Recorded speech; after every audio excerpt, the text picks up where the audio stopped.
Here is another brain in a midline sagittal or median cut, in which you could see nice normal cerebral convolutions, gyri and sulci. Cerebellum looks pretty good. Corpus callosum looks pretty good. The general pons and midbrain area, however, is not only sort of enlarged, but you can start to see some irregular signals. This is an MRI right here, and perhaps lesser up here. If this is a tumor, it is not very well defined, is it? And unfortunately, we have that same problem with the gross picture as well.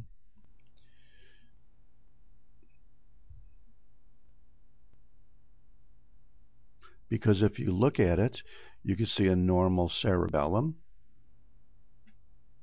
a normal cerebrum, a normal corpus callosum.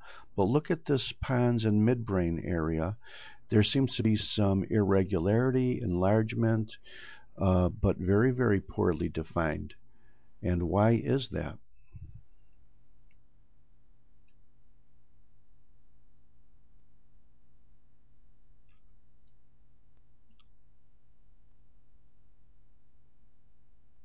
Well, the reason why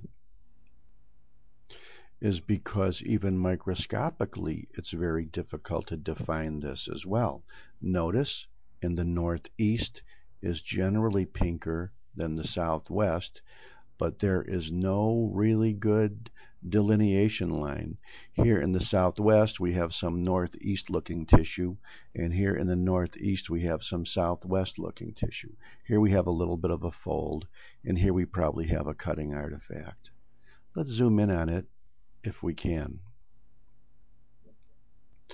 Notice once again there's a pinker, more normal brain appearing area, or perhaps terribly gliotic, but then the southwestern section looks very, very, very cellular. And not only does the southwest section look very, very cellular, but you could see, even though the cells here generally maintain semblances to normal glial cells, there is a little bit of a variation in size and staining properties. Here is almost like a tract of normal or gliotic brain tissue. Here is the glioma. You can see it's very poorly defined. Now I'm going to go to a classical normal area up here now, if you take a look. And you could see a cerebral blood vessel. You could see some kind of normal looking brain tissue, although there is an increase in glial cells, possibly reactive. And now I'm going to go down to this area that looks solidly tumor and notice the difference. Oh, look at this. 99% of these cells are neoplastic glial cells. There appear to be some little residual tracts of brain here somewhere. But that's why this tumor looked very, very poorly delineated, both radiologically on the MRI as well as on the gross specimen. It's because it is. And this is very, very typical for many of the low-grade gliomas. Often it is agonizingly difficult to differentiate a low-grade glioma from gliosis, not only radiologically and grossly, but microscopically as well. There are a set of criteria that help differentiate gliosis from low-grade gliomas, but sometimes it really comes down to the wire.